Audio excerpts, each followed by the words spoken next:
Pendant que l'émir du Qatar, Khalifa Al-Thani, se fait soigner en Suisse en attendant les fêtes de Genève, son fils Ahmad prend le pouvoir à Doha. Il crée Al Jazeera, télévision panarabe où les frères musulmans ont micro ouvert. Bien que le QG américain dans le Golfe soit installé à Doha, la chaîne répand une propagande subtile présentant les talibans et même Al-Qaïda comme des acteurs politiques sur le même plan qu'un État démocratique. Sans jamais critiquer le Qatar, l'Occident est présenté systématiquement sous un jour défavorable, accusé d'hypocrisie quand il soutient les dictatures arabes et d'ingérence quand il les condamne. Le cheikh lui-même joue un rôle ambigu, louvoyant entre occidentaux et mollahs iraniens, très présents au Qatar, qui fut plus de 1000 ans possession perse.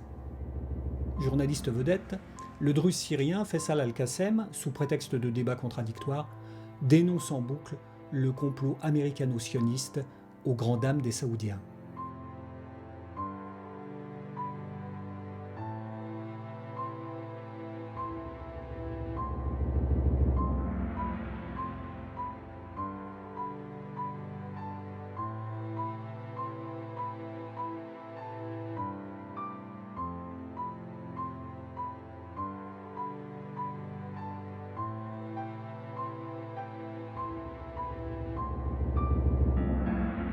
Créateur du Congrès national irakien, Ahmed Chalabi rêve de remplacer Saddam Hussein à la tête de l'Irak.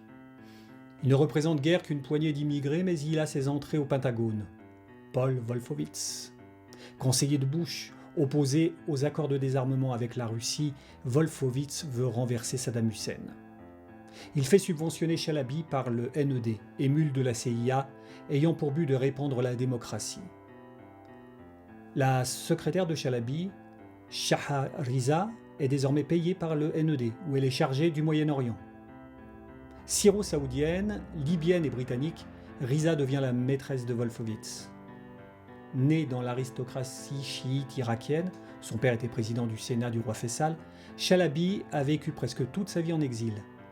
Banquier, il a été condamné par contumace à 22 ans de prison en Jordanie pour avoir vidé les comptes de sa propre banque, transférant en Suisse près de 300 millions de dollars. Un schéma utilisé jadis par Genoux et Kider pour se forger un trésor de guerre sur le dos du FLN.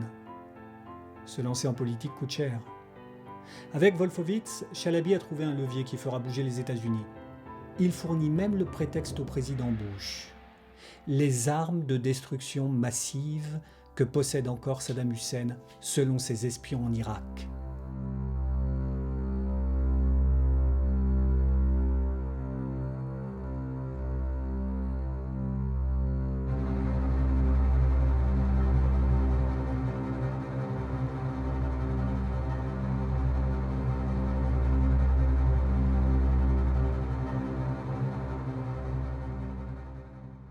Tunisien, Abdesattar Daman a étudié le journalisme, puis s'est établi à Bienne en Suisse, avec son épouse, Malika El Ardoud, belge d'origine marocaine. Le prédicateur syrien de Bruxelles qui les a mariés, Bassam Ayashi, est fiché pour terrorisme depuis son rôle dans l'attaque de la grande mosquée de la Mecque 20 ans plus tôt.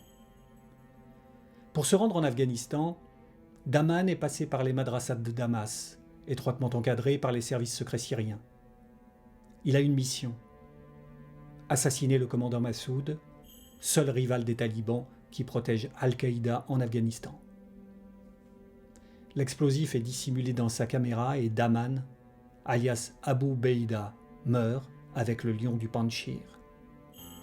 2 jours plus tard, les tours jumelles s'écroulent, donnant une nouvelle dimension au complotisme porté par de nouveaux médias dont beaucoup sont financés directement ou indirectement par les pouvoirs syriens, iraniens ou russes. À commencer par Thierry Messant et son réseau Voltaire, qui déménage à Damas.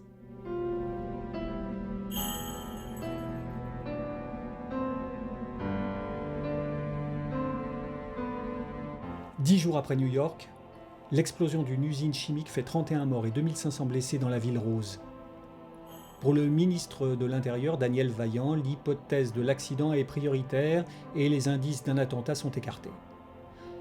Pourtant, l'émir blanc de Toulouse, Olivier Corel, de son vrai nom Abdel-Ilat Al-Dandaché, ancien étudiant en pharmacie, donc chimiste, a travaillé dans l'usine quelque temps auparavant. Syrien, il est le mentor d'un groupe d'islamistes liés à la Syrie, dont feront partie Mera et les frères Klein, liés au carnage du Bataclan. L'autopsie d'un intérimaire retrouvé sur le lieu de l'explosion note que le corps est étonnamment propre. Il s'était préparé à une rencontre avec Dieu, dit la médecin légiste.